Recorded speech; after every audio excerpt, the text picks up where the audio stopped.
नमस्कार दोस्तों, फिर से स्वागत है आपका मेरे YouTube चैनल पर। तो दोस्तों आइए हम पढ़ेंगे आज जो पढ़ेंगे परमाणु के बारे में पढ़ेंगे। पिछले वीडियो में हमने पढ़ा था दोस्तों कि परमाणु क्या है, परमाणु की खोज किसने की थी, परमाणु का आकार कैसा है, परमाणु के बारे में जितनी भी जानकारी थी, इसके अंदर कौन कौन से कण होते हैं, क्या क्या है। तो दोस्तों हमने वो पढ़ लिया था। तो आप दोस्तों इस चैनल पर नए हैं तो दोस्तों इसको सब्सक्राइब करें, बेल आइकन को ऑन करें, क्योंकि साइंस से संबंधित आपको वीडियो मिलती रहेंगी। तो आइए दोस्तों, परमाणु मॉडल क्या होता है। परमाणु पहला मॉडल दोस्तों आपका वो है थॉमसन का। किसका है दोस्तों? थॉमसन का परमाणु मॉडल। थॉमसन का परमाणु मॉडल। ठीक है दोस्तों, इसे दोस्तों पलंग पुडिंग मॉडल भी कहते हैं। क्या बोलते हैं? पलंग पुडिंग। पलंग पुडिंग, पलंग पुडिंग मॉडल भी इसको बोलते हैं। It is clear guys. दोस्तों इसमें क्या होता है, इस मॉडल में आपका ये क्या है, वो परमाणु। ये क्या है दोस्तों? आपको कोई परमाणु है। ठीक है, इसमें संपूर्ण धनावेश क्या है आपका? वितरित है, समान रूप से वितरित है। और इसके बीच बीच में क्या है दोस्तों? इसके बीच बीच में क्या है दोस्तों? इलेक्ट्रॉन है। क्या है दोस्तों? इलेक्ट्रॉन इसमें कहीं कहीं धसे हुए होते हैं, जो आपके ऋणावेशित होते हैं। क्या होते हैं दोस्तों? ये आपके ऋणावेशित क्या होते हैं दोस्तों? इलेक्ट्रॉन होते हैं। ये जो आपके बीच बीच में क्या होते हैं? धसे हुए।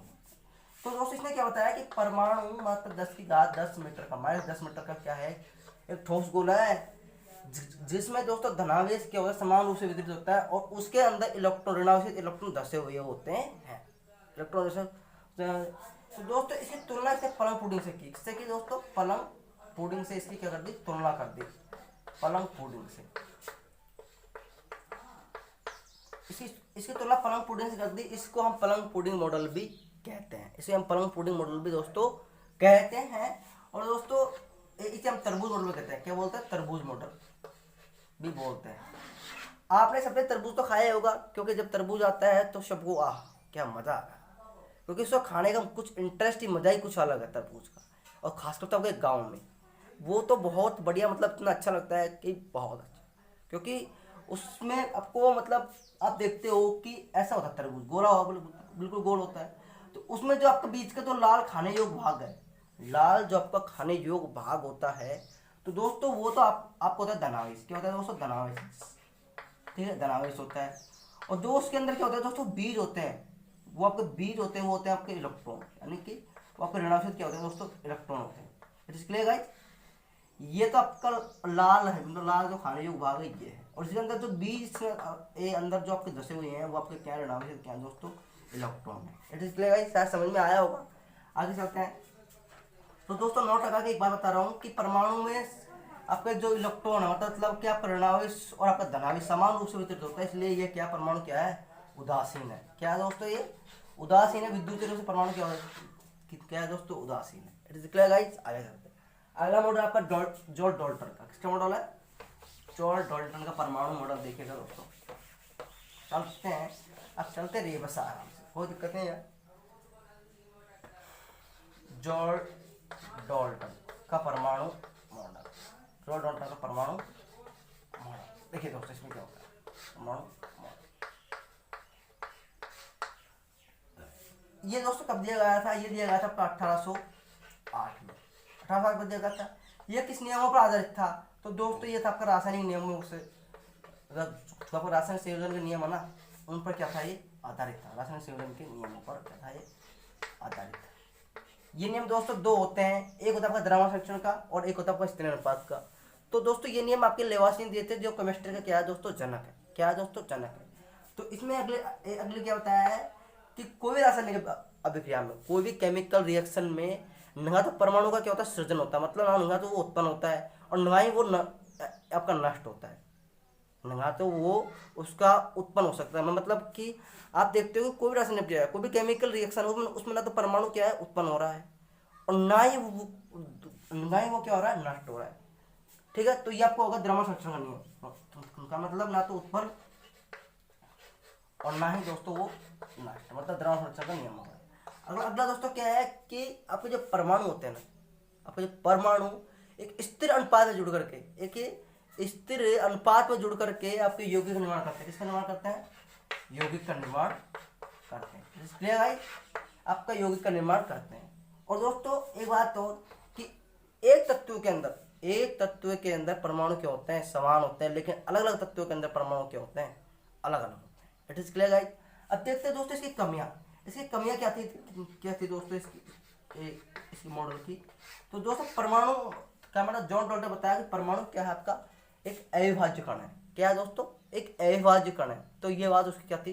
गलत साबित हुई, क्योंकि परमाणु के अंदर इलेक्ट्रॉन प्रोटॉन न्यूट्रॉन भी होते हैं, इलेक्ट्रॉन प्रोटॉन न्यूट्रॉन भी पाए जाते हैं। तो सोमरफेल्ड का परमाणु मॉडल। तो दोस्तों इसके अनुसार क्या होता है कि इलेक्ट्रॉन आपका इलेक्ट्रॉन मतलब दीर्घ वृत्ताकार मतलब कि आपका इलेक्ट्रॉन वृत्ताकार कक्षा आपका इलेक्ट्रॉन वृत्ताकार कक्षा में चक्कर न लगाकर, क्या है दोस्तों, वृत्ताकार कक्षा में चक्कर न लगाकर आपका दीर्घ वृत्ताकार कक्षा में लगाता है, आपका चक्कर लगाता है। इसे हम इसके आधार पर दो वैज्ञानिक आए। आपका फर्स्ट वैज्ञानिक आया वो आया आपका डिब्रोग का सिद्धांत। डिब्रोगली का क्या है दोस्तों? सिद्धांत है। देखिए वो सिद्धांत क्या है?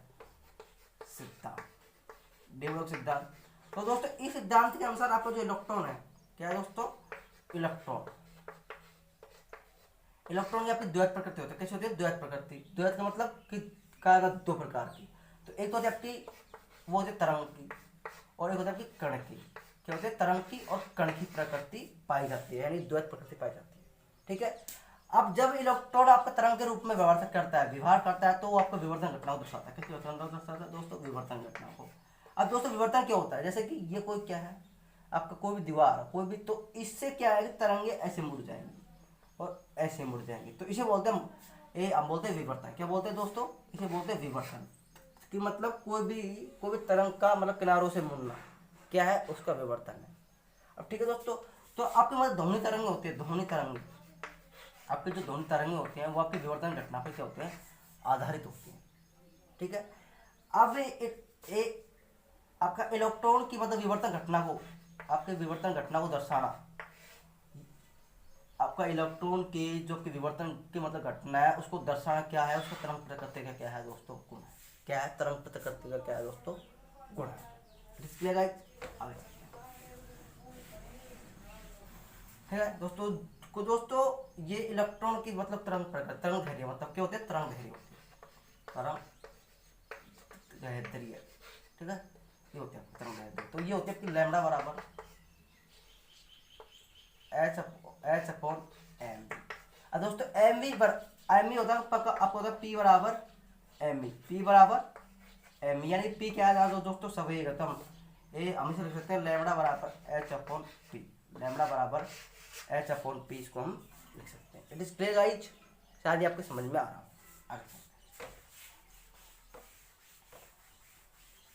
आपकी तरंग धैर्य, आपके जो आपकी तरंग धैर्य है दोस्तों, तरंग धैर्य ये क्या होती है दोस्तों? तो देखिए दोस्तों ये देखते हैं ग्राफ, इसको देखते हैं ग्राफ।